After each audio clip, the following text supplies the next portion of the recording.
great to have you on board this morning. Look, I just wanted to throw some of your own words back at you, really, which is that you're striving to secure a more inclusive Afghan government to maintain stability and avoid the kind of human rights abuses that the Taliban have committed before, particularly against women.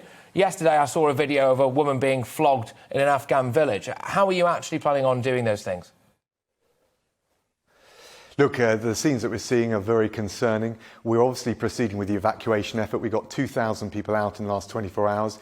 In relation to the wider situation and what comes next, including human rights standards, the treatment of women, that's why the Prime Minister convened the G7. We're very clear on the priorities going forward, including human rights. We're going to have to wield every lever that we've got at our disposal once troops have withdrawn to exercise the maximum moderating influence, whether that's our ODA, the potential for sanctions, the Taliban, Afghan regime's access to the international financial institutions. But I don't think we should be under any illusions that the Taliban will keep the promises that it has made. What we've got to try and do is try and use all the levers to hold them to those.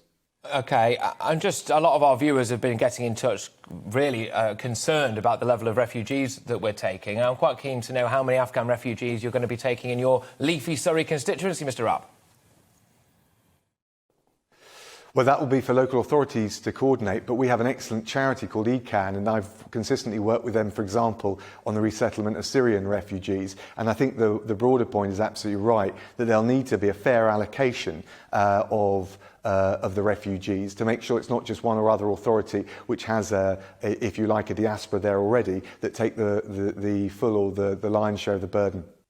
For you to maybe even open up one of your spare rooms for a refugee. Would you be inclined to do that? Gary Lineker's done it.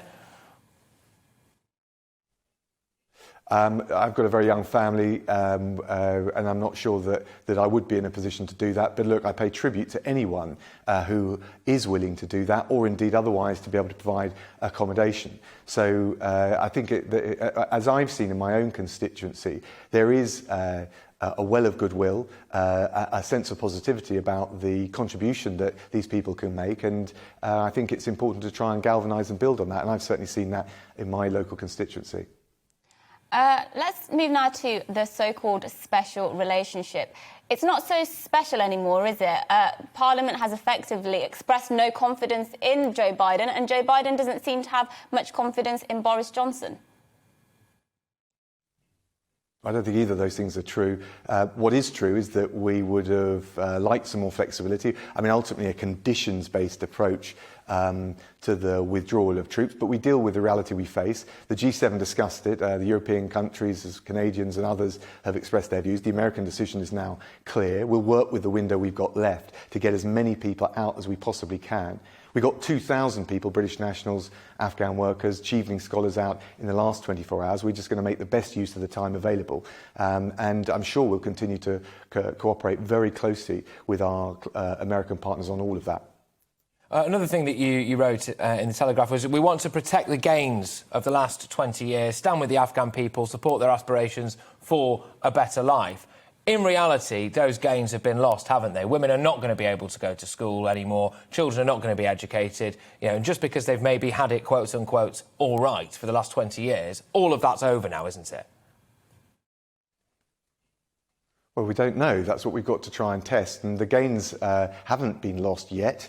They are at risk. And that's why the PM convened the G7, got them together, focused on the priorities, safe passage out of our nationals and Afghan workers, preventing Afghanistan being used as a base for terrorist attack against us or any of the regional neighbours, looking at the humanitarian situation, morally right, but also important for avoiding the destabilisation of the region, and looking at the tools, the levers that we've got, whether it's sanctions, whether it's access to international financial institutions, whether it's ODA aid, and making sure we leverage them, not just as G7, but bringing in the Chinese, the Indians, the Pakistanis, others, to exercise the maximum moderating influence we can. Let's be realistic about that challenge, but that's what we're grappling with. Yeah, and I think just on that element of realism, frankly, I mean, if the Taliban decide that they don't want to take our views on how they should educate women, then the Taliban don't have to, do they? Practically speaking, what can we actually do to influence the Taliban, who, frankly, have already said if we don't leave by the 31st, they'll just start killing us?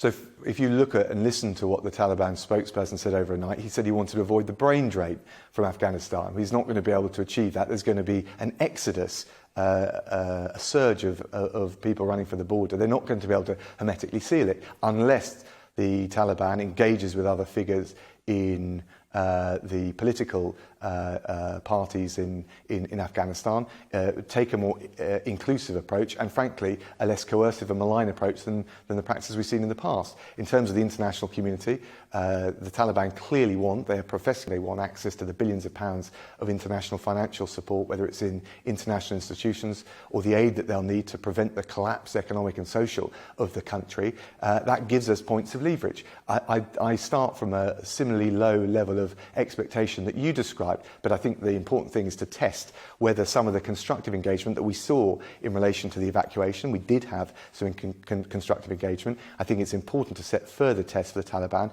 and condition them very clearly with the levers that I've described. Dominic Raab, are you happy with the Taliban being on Twitter, but not former President Donald Trump, who has been banned? Honestly, that's for the authorities on Twitter to decide. I'm focused on, frankly, the evacuation effort and forging a more clear and effective... You have no opinion on the fact the Taliban are allowed on Twitter? I would have thought that's something that those running Twitter want to look at very carefully. Yes, I suspect so as well. I must admit I was confronted by something I didn't actually ever expect to happen yesterday, which was a press conference held by the Taliban, beamed out all over the world. Certainly we are living in bizarre times. But just moving away slightly anyway from Afghanistan and just talking about what's been happening in the Channel. Now, we had another record day. We keep smashing records there, don't we? There's a lot of pressure now, surely, coming on to crack down on these illegal crossings. What are you actually going to be doing about this? Because people are, frankly, up in arms about this now. It's going on too long. Something needs to be done, doesn't it, to stop these illegal crossings? So a range of things we've got to do. We've got to deal with the situations in the region so that you can stem the flow. So one of the reasons we're supporting refugee flows from Afghanistan and neighbouring countries, as well as the resettlement scheme, is to try and stem the flow from Afghanistan. We need to work more closely and intensively with the French on intelligence. We've seen an increase in convictions of the criminal gangs that frankly, parasitically exploit the human misery of those being trafficked from these routes and that make their way across the Channel. Those convictions have gone up, and we need to really surge all of those different efforts. Of course, in the warm season, we see more of the attempts, but I think if we deal with the criminal gangs, we try and stem the flow from the points in the region. That gives us the best chance of limiting the frankly rather desperate plight of those who are trying to get here travelling through France. People are saying we can't do both. We can't continue to have record numbers coming across the Channel every day and house the Afghan migrants. What I'm concerned about, one of many things I'm concerned about, is that we seem to have room for Afghan refugees and people coming here illegally over the Channel, but we don't seem able to house some of the 7,000 homeless military veterans that we currently have in this country. Why is our priority refugees instead of our veterans? Our priority is not binary. Our priority is to, of course, prioritise through the military covenant and the work that the Armed Forces Minister and the MOD and the Defence Secretary are doing, putting that wraparound of care around our armed forces. At the same time, we've got a long tradition of showing safe haven for those fleeing persecution. Those two things are not mutually exclusive. Well, we are currently looking at... Sorry to interrupt, Forest Secretary, but we are currently looking at maybe using decommissioned military barracks to house Afghan refugees. Surely those could be used to house our veterans.